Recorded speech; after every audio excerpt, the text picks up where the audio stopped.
Bible మరియు ఖురాన్ మధ్య 10 తేడాలు. 1. సమర్పణ మరియు కాలక్రమం. బైబిల్ యొక్క 66 పుస్తకాలకు 40 మందికి పైగా రచయితలు ఉన్నారు. వారు 1500 సంవత్సరాలకు పైగా రాశారు. రచయితలలో యూదు నాయకులు మరియు ప్రారంభ క్రైస్తవ అనుచరులు ఉన్నారు. చట్టాలు మరియు చరిత్ర ఉన్నాయి. ప్రతీకాత్మకంగా ఉదాహరణకు ఖురాన్ చాలా భిన్నమైన మూలాలను కలిగి ఉంది. కొన్ని పుస్తకాలు యేసు జీవితాన్ని కవర్ చేస్తాయి. మరికొన్ని పుస్తకాలు రచయిత పేర్లను మాత్రమే ఉపయోగిస్తాయి. మోషే మొదటి 5 పుస్తకాలను వ్రాయలేదు.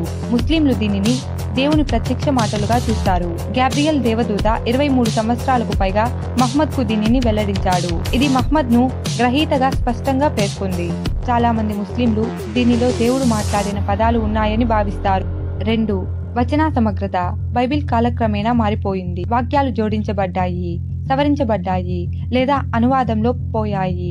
మహ్మద్ ప్రతి ఖురాన్ వచనాన్ని బిగ్గరగా పఠించాడు. లేఖకులు వాటిని తక్షణమే రాసుకున్నారు. ఆ రికార్డింగ్లను తర్వాత ఒక పుస్తకంగా సంకలనం చేశారు. వివిధ ప్రాంతాలకు పంపబడింది. ఉచ్చారణ తేడాలు వచనానికి దారితీశాయి. వైవిధ్యాలు. పండితులు 10వ శతాబ్దంలో పాఠాన్ని ప్రామాణీకరించారు.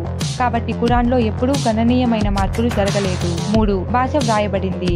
బైబిల్ మొదట హిబ్రూ, అరామిక్ మరియు గ్రీకు, ఖురాన్ అరబిక్ లో వ్రాయబడింది. 4. అసలు పాపం యొక్క భావన.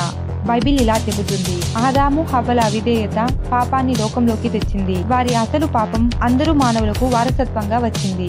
ఇది మనల్ని స్వభావరీత్యా లోపభూయిష్ఠులుగా మరియు పాపులుగా చేస్తుంది. అసలు పాపం మనల్ని దేవుడి నుండి వేరు చేస్తుంది. ఖురాన్లో ఈ భావన లేదు. ప్రతి వ్యక్తి తన చర్యలకు మాత్రమే బాధ్యత వహిస్తాడు. ప్రజలు స్వచ్ఛంగా జన్మించారు. వారు పాపం లేకుండా జీవించగలరు. దేవునికి లొంగిపోవడం.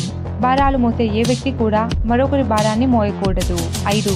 మద్యం నియమాలు. బైబిల్ మద్యపానానికి వ్యతిరేకంగా హెచ్చరికలు కలిగి ఉంది, కానీ అది మద్యపానాన్ని పూర్తిగా నిషేధించలేదు.